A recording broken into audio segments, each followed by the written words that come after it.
দর্শক আসসালামু আলাইকুম। এই মুহূর্তে আমি আছি চট্টগ্রামের এখানে গ্রিনলাইনের যে ডিপো আছে সেই ডিপোতে। আমার পেছনে দেখতে পাচ্ছেন বর্তমান সময়ে সবচেয়ে হাইপ তোলা যে বাস অর্থাৎ গ্রিনলাইনের ডাবল ডেকার, নতুন দুটি ডাবল ডেকার বাস বাংলাদেশে এসেছে। সেই দুটি ডাবল ডেকার আজকে পোর্ট থেকে বের হয়ে কিছুক্ষণ আগে অর্থাৎ আজকে দুপুর নাগাদ বাস এখানে আসে।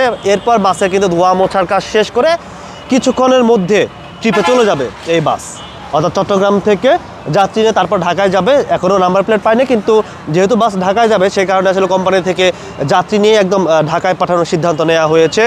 একদম ব্র্যান্ড নিউ বাস, বাংলাদেশের লাক্সারি সেগমেন্টের যে বাসগুলো আছে তার মধ্যে এই বাস অন্যতম।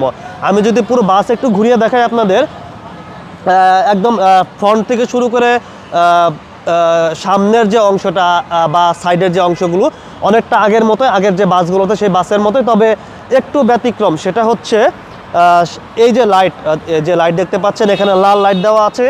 আগের বাসগুলোতে কিন্তু এরকম লাইট দেওয়া ছিল না। Presented by Petronas Urania. যে কোনো দুটি 11 লিটার, 16 লিটার ও 18 লিটারের পেলের সাথেই পাচ্ছেন একটি আকর্ষণীয় উইন্টার জ্যাকেট একদম ফ্রি। পাবেন 5 লিটারের কার্টনের সাথেও। আজই লুফে নিন আপনার জ্যাকেটটি। এর বাইরে কিন্তু ম্যান ব্র্যান্ডের যে বাস 460 যে হর্স পাওয়ার ইঞ্জিনের, এর বাইরে গ্লাসের যে ডেকোরেশন থেকে শুরু করে বাসের যে পেইন্ট স্কিম সবই ঠিক আছে, তেমন কোনো পার্থক্য নেই। জার্মান ব্র্যান্ডের বাস মালয়েশিয়াতে বডি হয়ে তারপর বাংলাদেশে এসেছে। প্রায় আরও অনেক দিন আগেই এই বাস বাংলাদেশে আসার কথা ছিল, কিন্তু দীর্ঘ একটা সময় পর এলসি জটিলতা থেকে শুরু করে ব্যাংকিং যে জটিলতা সব কিছুর পরই আসলে এই বাস বাংলাদেশে আসলো।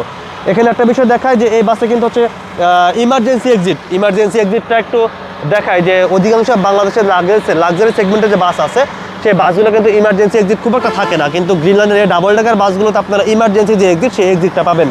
আর এই বাসের ইঞ্জিন হচ্ছে পেছনে, এই হচ্ছে ইঞ্জিন স্টার্ট দেওয়া আছে, চালু দেওয়া আছে। ব্যাকেও কিন্তু তেমন কোনো পরিবর্তন নেই। ইন্টার কোচ থেকে বডি হওয়ার কথা ছিল, কিন্তু ইন্টার কোচ আসলে এই বাসের বডি বানায়নি। ইন্টার কোচের অর্ডারের মাধ্যমে এই বাসের বডি সেবাস গেডিং একটা কোম্পানি, এই কোম্পানি থেকে আসলে বডিটা করা হয়েছে গ্রিনলাইনের এই বাসের, যার কারণে আগের ইন্টার কোচের যে বাসের যে বডি সেই বডির থেকে হালকা একটু ভিন্নতা, সামান্য একটু ভিন্নতা আমরা দেখতে পাচ্ছি এই বাসে। তবে বাসের যে চেসিস তাতে কিন্তু কোনো পরিবর্তন বা ভিন্নতা এরকম কোনো কিছু নেই। তো সবই অর্থাৎ মূল যে বাসের যে ফাংশন সেটা হচ্ছে চেসিস। মাল্টি এক্সেল বাস, একদম ফ্রেশ কন্ডিশনের গ্রিনলাইন এখন পর্যন্ত সম্ভবত, যদি আমার ভুল না হয় সেক্ষেত্রে এটা দিয়ে 30 ইউনিট বাস ম্যান ডাবল ডেকার এরকম এই লাক্সারি সেগমেন্টের এই বাস গ্রিনলাইনের বহরে এই দুটি বাস দিয়ে যুক্ত হলো। এখানে এই বিষয়টা সম্ভবত আমার কাছে নতুন, পার্কিং লাইট সম্ভবত এটা, এই বিষয়টাও এর আগের বাসে ছিল না যতটুকু আমার মনে পড়ে। আর পেছনে মাল্টি যে চাকা অর্থাৎ ডাবল চাকা সেই চাকার উপরে আছে এরকম লাইট। আর সামনের যে ফ্রন্ট থেকে শুরু করে পুরো বাসের ডিজাইন অনেকটা কাছাকাছি। আমি এবার সবচেয়ে যে মূল আকর্ষণ সেটা হচ্ছে বাসের ইন্টেরিয়র, সেই ইন্টেরিয়রটা দেখাবো। এটা হচ্ছে দোতলা বাসের এটা হচ্ছে নিচতলাটা একটু ঘুরিয়ে দেখাই। শুরুতেই একটু ভিন্নতা দেখ, এটা হচ্ছে ক্যামেরা। এখানে এর আগের কোনো বাসে এরকম ক্যামেরা ছিল না, কিন্তু এই বাসে ক্যামেরাটা বসানো আছে। এখানে হচ্ছে সিসিটিভি, ভেতরে 4টি সিসিটিভি ক্যামেরা আছে উপরে, অর্থাৎ এটা হচ্ছে দোতলার ক্যামেরা, দোতলার ব্যাক ক্যামেরা। এটা নিচতলা, আবার গেট দিয়ে যারা উঠবে নামবে অর্থাৎ পুরো বিষয়টি দেখার জন্য, নিয়ন্ত্রণ করার জন্য, নিরাপত্তা, যাত্রীদের নিরাপত্তার যে বিষয়গুলো আছে এই জন্য আসলে এই ক্যামেরাগুলো এখান থেকে দেখা যাবে। এটা হচ্ছে বাসের ড্যাশবোর্ড। ঘন্টায় সর্বোচ্চ 25 কিলোমিটার পর্যন্ত এই বাস দৌড়াতে পারবে। বাংলাদেশের সবচেয়ে শক্তিশালী ইঞ্জিনের বাস এটি, 460 সিসি। বাংলাদেশে এত শক্তিশালী ইঞ্জিনের বাস গ্রিনলাইন ছাড়া এখনও পর্যন্ত আর কারো বহরেই নেই। তবে এইরকম ডাবল ডেকার বাস সুহাগের আছে, সেটা স্কানিয়া 410 সিসির ইঞ্জিনের উপর সেই বাস বানানো হয়েছে ইন্দোনেশিয়া থেকে। আর প্রথম বাংলাদেশে ডাবল ডেকার বাস কিন্তু গ্রিনলাইনে নিয়ে আসে। এটা হচ্ছে বাসের নিচতলাতে এই হচ্ছে সিট। এই সিট এর আগেও গ্রিনলাইন তাদের লাস্ট 4টি যে বাস এনেছে সেই বাসেও এই সিটগুলি তারা দিয়েছে, এবং খুবই আরামদায়ক সিট। মানে খুবই আরামদায়ক বলতে খুবই আরামদায়ক। বাংলাদেশের লাক্সারি সেগমেন্টের যে সিট তার মধ্যে একদম প্রথম দিকেই কিন্তু এই সিটগুলো থাকবে। প্রতি সিটের সাথে লেগ রেস্ট আছে, এই লেগ রেস্টগুলো আপনারা উঠিয়ে রাখতে পারবেন। সিট পেছনে আপনারা ফোল্ডিং করে দিতে পারবেন। আমি একটা সিটে বসে আপনাদের দেখাই। এই সিটটাই মানে খুবই আরামদায়ক একটা সিট। এই সিটে যারা এখন পর্যন্ত ভ্রমণ করেছেন, এর আগে যারা ভ্রমণ করেছেন, তারা হয়তো বুঝতে পারবেন যে কতটা আরামদায়ক এবং ফ্লেক্সিবল সিট। আমি সিট পেছনে শুয়ে দিচ্ছি, লক করা, অর্থাৎ এই পর্যন্ত সিট আপনি পেছনে শোয়াতে পারবেন। আর লেগ রেস্ট যদি উঠিয়ে দেন সেক্ষেত্রে একটা সেমি স্লিপিং যে ফিল, সেই ফিলটা কিন্তু এই বাসে পাওয়া যাবে।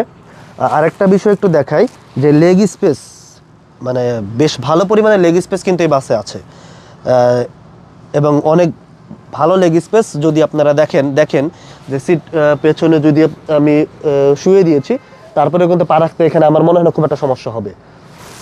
যেমনটা আমি এখানে রেখেছি, আমি যদি সামনের সিটটা একটু নামিয়ে দেখাই আপনাদের, সেক্ষেত্রে হয়তো আপনারা বুঝতে পারবেন।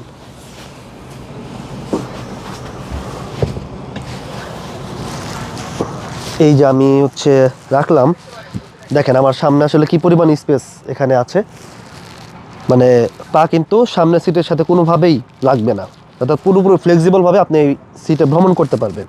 এটা হচ্ছে মানে এই যে নতুন যে বাস, এই বাসের একটা বড় ফ্যাসিলিটি। আরেকটা পরিবর্তন আমি দেখাবো, সেটা হচ্ছে এই যে রিডিং লাইট, এসির ভেন্টের যে বিষয়টা, এখানে কিন্তু পরিবর্তন এসেছে, একদম নতুন নিয়ে আসা হয়েছে। গ্রিনল্যান্ডের এর আগের যে বাসগুলো আছে, বাসগুলোতে কিন্তু এই ভেন্টগুলো ছিল না, এই সেট আপটা ছিল না। এটা সম্পূর্ণ নতুন সেট আপ। এটা এসি নব, আপনারা এগুলো আপনাদের মতো করে অন অফ করে রাখতে পারবেন।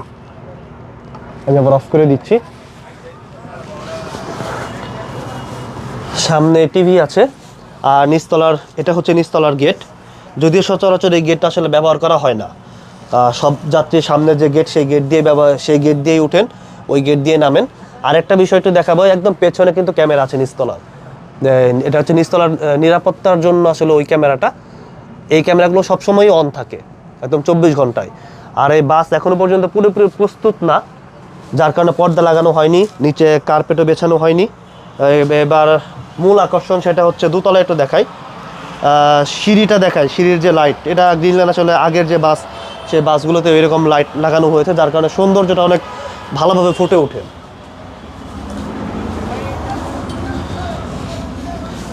এটা হচ্ছে দোতলা।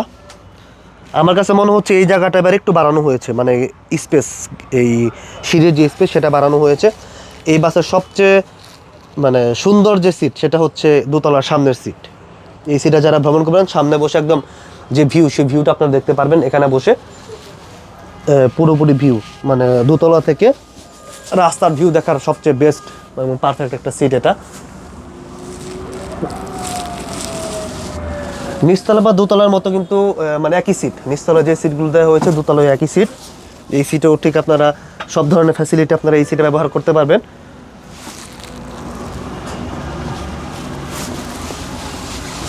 বিজনেস ক্লাসের সিট, 2:1 ফরম্যাটে। ঢাকা চট্টগ্রামে এই বাসের ভাড়া নেওয়া হচ্ছে 1600 টাকা, ঢাকা রংপুরে 1600 টাকা, ঢাকা খুলনাতে 1400 টাকা। মানে বাংলাদেশের অন্যতম যে লাক্সারি সেগমেন্টের সিট, এই সিট হচ্ছে এই বাসগুলো, যে ডাবল ডেকার বাসগুলো আছে, সবগুলো বাসে কিন্তু বেশ সুন্দর এবং খুবই কমফোর্টেবল সিট তারা ব্যবহার করে থাকে। আর এই বাসগুলো কিন্তু খুবই কমফোর্টেবল, লাক্সারি সেগমেন্টের বাস। আর এই হচ্ছে ব্যাগ ট্যাগ রাখার জন্য আপনারা এখানে ব্যাগ রাখতে পারবেন। এখানে আবার এসির ভেন্ট আছে। এই স্পেসটা অনেক বড়, মানে অনেকের বড় ব্যাগ থাকে, মোটা ব্যাগ থাকে, হ্যান্ড ব্যাগ, এগুলোকে আপনারা এখানে খুব অনায়াসে রাখতে পারবেন। আর এর বাইরে নিচের যে বড় লাগেজ বক্স তো আছেই, যে লাগেজ বক্সে আপনাদের লাগেজগুলো থাকবে। এখানে আরেকটা বিষয় আপনাদের দেখিয়ে দিই, বোতল, আপনারা হাফ লিটার করে পানির বোতল পাবেন, যে বোতলগুলো কিন্তু আপনারা এখানে রাখতে পারবেন। এখানে স্পেস, এই সুবিধাটা আছে গ্রিনল্যান্ডের এই বাসে। আপনারা এটাও কিন্তু ওঠানামা করাতে পারবেন। এর বাইরে কিন্তু এই যে এখানে নেটের ব্যাগ তো আছেই, নেটের ব্যাগগুলোতে আপনারা পানির বোতল থেকে শুরু করে অন্য জিনিসপত্র রাখতে পারবেন। তো ওভারঅল আসলে এই বাসের এই ছিল হচ্ছে মানে মূল যে ফ্যাসিলিটি, এই হচ্ছে এই বাসের মূল ফ্যাসিলিটি। এর বাইরে ভ্রমণ করে আসলে ক্লান্তি বা হচ্ছে ভ্রমণের যে ঝাঁকি, এই বিষয়গুলো আসলে এই বাসে আপনারা খুব একটা পাবেন না, মানে পাওয়ার সম্ভাবনা নেই বললেই চলে।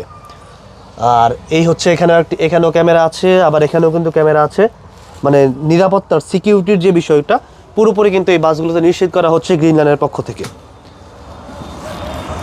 এই স্পেসটাও আবার বড় রাখা হয়েছে, এখানে বেশ খোলামেলা। পুরাতন যে বাসগুলো আছে, বাসগুলো কিন্তু এরকম থাকে না।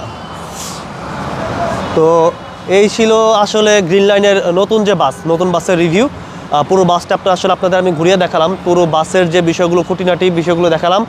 এখন এই বাস আসলে রাস্তায় চলাচল শুরু করবে, খুব দ্রুত নাম্বার পেয়ে যাবে আশা করছি। তারপরে গ্রিন লাইন তাদের এই বাসগুলোকে অফিসিয়ালি আসলে আনুষ্ঠানিকভাবে এই বাসগুলো তারা রাস্তায় চালাবে। আর এরই সাথে গ্রিন লাইনের কাছে প্রত্যাশা থাকবে সামনে তারা আরও ভালো ভালো যে বাসগুলো আছে সেই বাসগুলো বহরে যুক্ত করবে, এবং সামনে কিন্তু স্লিপার বাস আসার একটা সম্ভাবনা কথা শোনা যাচ্ছে। খুব দ্রুত সময়ের মধ্যে হয়তো নির্বাচনের পরে বাসগুলো ভারত থেকে আসবে। ভারতে বডি হচ্ছে চাইনিজ চেসিসের উপর।